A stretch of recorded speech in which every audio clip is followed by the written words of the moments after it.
Huntington's disease isn't just about one person's diagnosis. No, it's something much bigger. It casts this incredibly long shadow that touches entire families, generation after generation. So let's really get into what that means. To really get a sense of just how serious this is, just listen to how it's often described. I mean, think about that for a second. Parkinson's, Alzheimer's, and a mental illness all at once. It's not just one thing to fight, it's this relentless storm of challenges all combined. So, what are we actually talking about here? What is Huntington's disease? Well, at its core, it's a rare genetic disorder that causes nerve cells in the brain to break down. This isn't a slow, gentle process. It's a progressive decay that, over time, just chips away at a person's ability to move, to think, and even to feel like themselves. Okay, to really wrap our heads around its impact, it's helpful to break it down. We can look at the symptoms in three main groups, or what you might call the three hallmarks of living with Huntington's. First up, the movement challenges. The most well-known symptom is something called chorea, which, believe it or not, comes from the Greek word for dance. But it's a cruel name, really, because these are involuntary, jerky, writhing movements.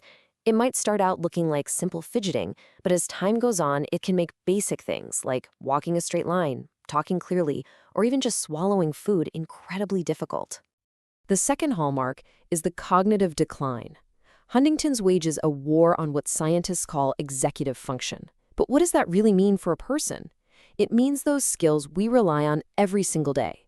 Planning our week, organizing our thoughts, staying focused, they all start to break down. Simple things like learning something new or even just finding the right word in a conversation can become a huge struggle. And third, we have the psychiatric changes. And here's the thing. These can be some of the absolute first signs that something is wrong. Now, it's crucial to understand this isn't just someone reacting to a terrible diagnosis. It's a direct physical result of the disease attacking the brain. Depression is extremely common, along with things like sudden irritability or a total loss of motivation, what's called apathy. So you have to ask, what's causing this complete breakdown? Well, the answer is all in our genes, and it boils down to a probability that is just brutally simple. 50%. This single number shapes everything for families living with Huntington's. If your parent has the disease, you have a 50% chance of inheriting that same gene. The coin toss, but with the highest stakes imaginable. So how does that 50-50 chance work? Well, the scientific term is autosomal dominant inheritance. Sounds complicated, but the idea is actually pretty straightforward. We all get 2 copies of every gene, right? One from each parent. For Huntington's, you only need one of those copies to be the faulty one. Just one. And that's enough to guarantee you'll develop the disorder. That's why that 50% chance is so absolute. Okay, so we've talked about the science. Now let's shift gears and talk about the human side of it. What does life actually look like for someone with Huntington's? What is the day-to-day reality? Once symptoms start, a person with adult-onset Huntington's typically lives for another 15 to 20 years, and for the juvenile form, it's even shorter. Over that time, their ability to function on their own just slowly fades, until eventually they need full-time care.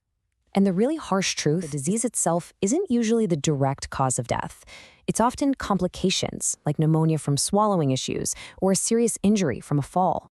And the disease doesn't show up in the same way for everyone. When it hits adults, usually in their 30s or 40s, you see that chorea we mentioned, those dance-like movements. But with juvenile Huntington's, which shows up in kids and teens under 20, it can look totally different.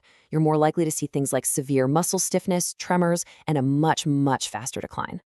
It's so easy for numbers and symptoms to just feel abstract. But this disease has a very real, very human face.